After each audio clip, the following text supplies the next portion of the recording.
আসসালামু আলাইকুম। আজকের সামারি বইতে স্বাগত জানাচ্ছি। আজকের বই high performance habits. High performance habits বইটির লেখক ব্রেন্ডন বুরচার্ড। ব্রেন্ডন বুরচার্ড হলেন বিশ্বের অন্যতম শীর্ষস্থানীয় পারফরম্যান্স কোচ এবং নিউ ইয়র্ক টাইমসের বেস্ট সেলিং লেখক। তিনি দীর্ঘদিন ধরে সফল মানুষদের জীবনযাপন নিয়ে গবেষণা করছেন এবং তাদের সাফল্যের পেছনের বিজ্ঞানসম্মত কারণগুলো খুঁজে বের করেছেন। তাহলে শুরু করছে আজকের বই হাই পারফরম্যান্স হ্যাবিটস। আপনি কি এমন একজন মানুষ যিনি সারাদিন প্রচুর পরিশ্রম করেন কিন্তু দিন শেষে মনে হয় কিছুই অর্জন করা হলো না? আপনারও কি মনে হয় সারাদিন শুধু ইমেইল চেক করা আর ছোটখাটো কাজ করতে করতেই জীবন পার হয়ে যাচ্ছে, অথচ বড় লক্ষ্যগুলো ধরাছোঁয়ার বাইরেই থেকে যাচ্ছে? যদি উত্তর হয় হ্যাঁ, তবে আপনি একা নন। আমরা অনেকেই এই ইঁদুর দৌড়ে আটকে আছি। কিন্তু সুখবর হলো বিশ্বের সবচেয়ে বড় সফল বা হাই পারফরম্যান্স মানুষেরা কোনো জাদুকরী ক্ষমতা নিয়ে জন্মায়নি, কিংবা তাদের ব্যক্তিত্বও আমাদের চেয়ে খুব আলাদা কিছু নয়। ব্রেন্ডন বুরচার্ড তার হাই পারফরম্যান্স হ্যাবিটস বইতে ১৯০টিরও বেশি দেশের সফল মানুষদের নিয়ে গবেষণা করে দেখেছেন যে দীর্ঘমেয়াদী সাফল্যের চাবিকাঠি লুকিয়ে আছে মাত্র ৬টি অভ্যাসের মধ্যে।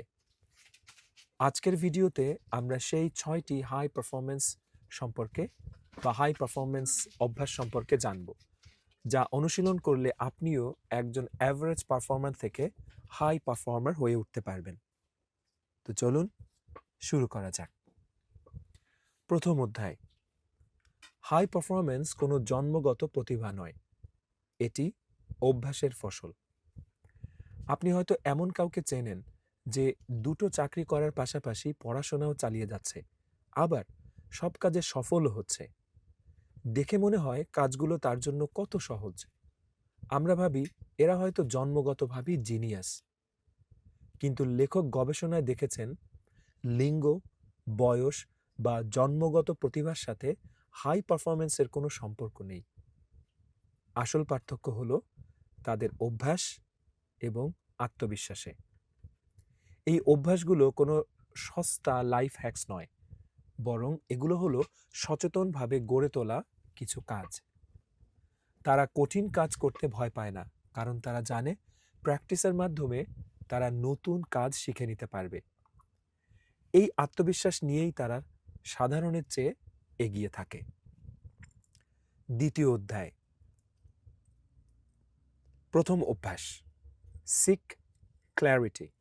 সিক ক্ল্যারিটি বা নিজের উদ্দেশ্য সম্পর্কে স্পষ্ট ধারণা রাখা। হাই পারফর্মাররা সবসময় নিজেদের কিছু বড় প্রশ্ন করেন। আমি কেমন মানুষ হতে চাই? আমি জীবনের শেষে কিভাবে স্মরণীয় হতে চাই? এই অভ্যাসটিকে লেখক বলেছেন সিকিং ক্ল্যারিটি।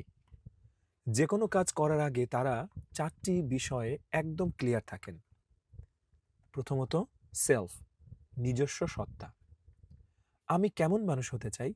যেমন দয়ালু, সৎ বা বিনয়ী। 2, সোশ্যাল, সামাজিক। অন্যদের সাথে আমাদের সম্পর্ক কেমন হবে? কোনো মিটিংয়ে বা আড্ডায় আমি কেমন ইতিবাচক প্রভাব ফেলব? 3, স্কিলস, দক্ষতা। আমার কোন দক্ষতাগুলো বাড়ানো দরকার? যেমন ভালো লেখক হতে হলে শুধু বই পড়লে হবে না, প্রতিদিন লেখার অভ্যাস করতে হবে। এবং 4, সার্ভিস, সেবা। আমি অন্যদের কিভাবে সাহায্য করতে পারি আর বা কার আমাকে প্রয়োজন?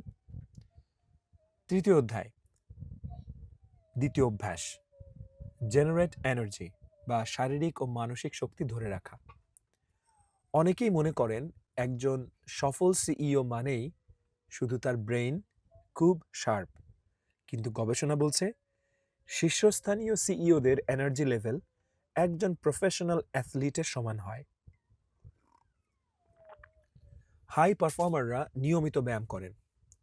ব্যায়াম শুধু শরীর ঠিক রাখে না, এটি ব্রেনে নতুন নিউরন তৈরি করে যা ফোকাস এবং স্মৃতিশক্তি বাড়ায়। এছাড়াও তারা মানসিকভাবে খুব পজিটিভ থাকেন।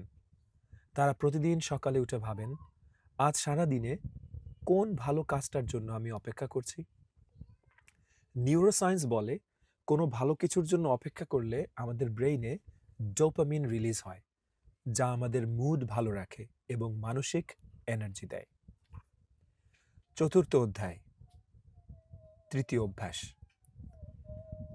রেইজ নেসেসিটি বা কাজের প্রয়োজনীয়তা বাড়ানো। ধরুন দুজন দৌড়বিদ প্রতিযোগিতায় নেমেছে। একজন ভাবল, জিতলে খুব ভালো হয়, সবাই আমাকে চিনবে।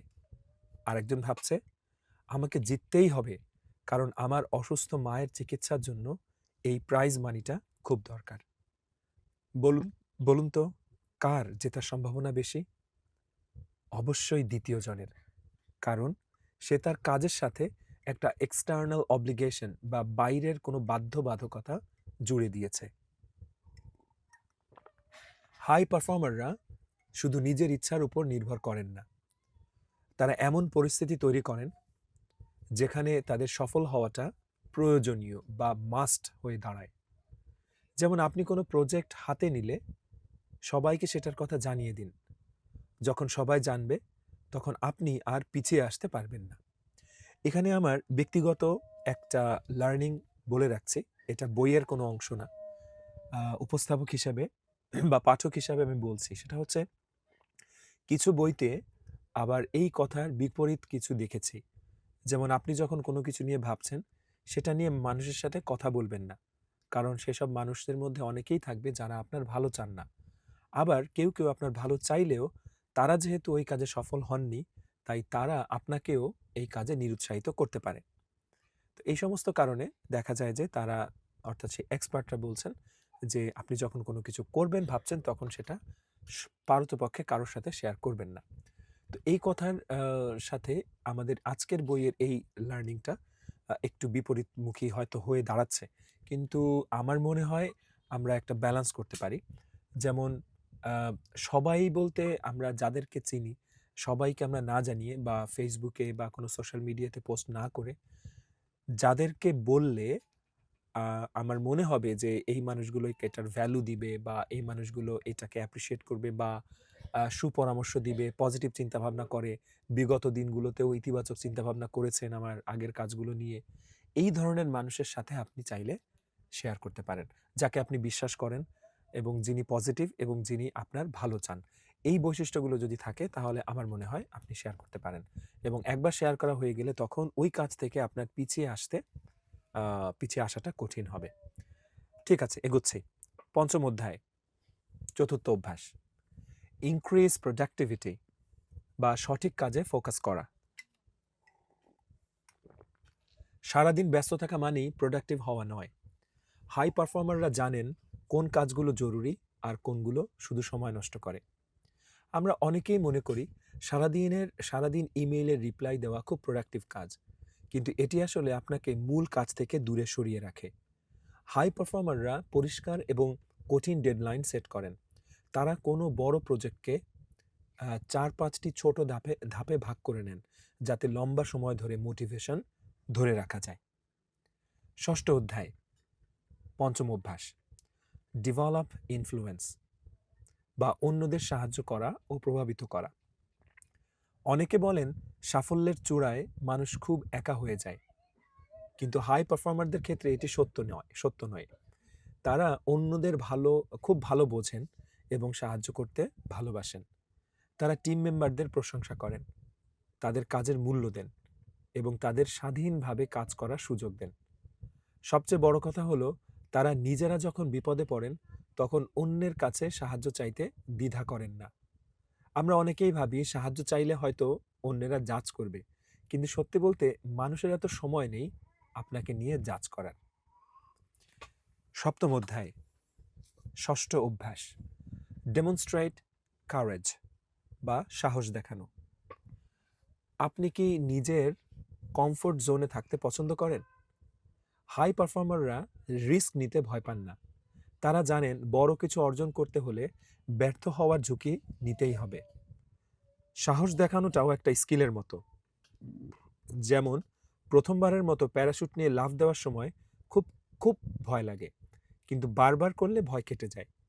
হাই পারফর্মাররা নিজেদের বড় বড় স্বপ্নের কথা অন্যদের বলতে ভয় পান না। মানুষ তাদের পাগল বা অবাস্তব বললেও তারা পাত্তা দেন না। তারা চ্যালেঞ্জকে হাসি মুখে গ্রহণ করেন। শেষ করছি আজকের বই। হাই পারফর্মাররা কোনো জাদুকরী ক্ষমতা নিয়ে জন্মায় না। তারা শুধু সচেতনভাবে এই 6টি অভ্যাস প্র্যাকটিস করেন। তারা জানেন তারা কি চান, তাদের ক্ল্যারিটি আছে, নিজেদের এনার্জি ধরে রাখেন, কাজের প্রয়োজনীয়তা তৈরি করেন, নেসেসিটি, সময় নষ্ট না করে আসল কাজে ফোকাস করেন, অন্যদের সাহায্য করেন এবং সাহস করে ঝুঁকি নেন। এই অভ্যাসগুলো আয়ত্ত করতে পারলে আপনিও হতে পারেন একজন এক্সট্রাঅর্ডিনারি বা হাই পারফর্মিং মানুষ। শেষ করছে আজকের বই। আজকের বইটিও খুব চমৎকার। আমাদের পুরো প্লে লিস্টে সামারি বইয়ের আজকের এটা হচ্ছে মেবি 81 বা 82তম বই।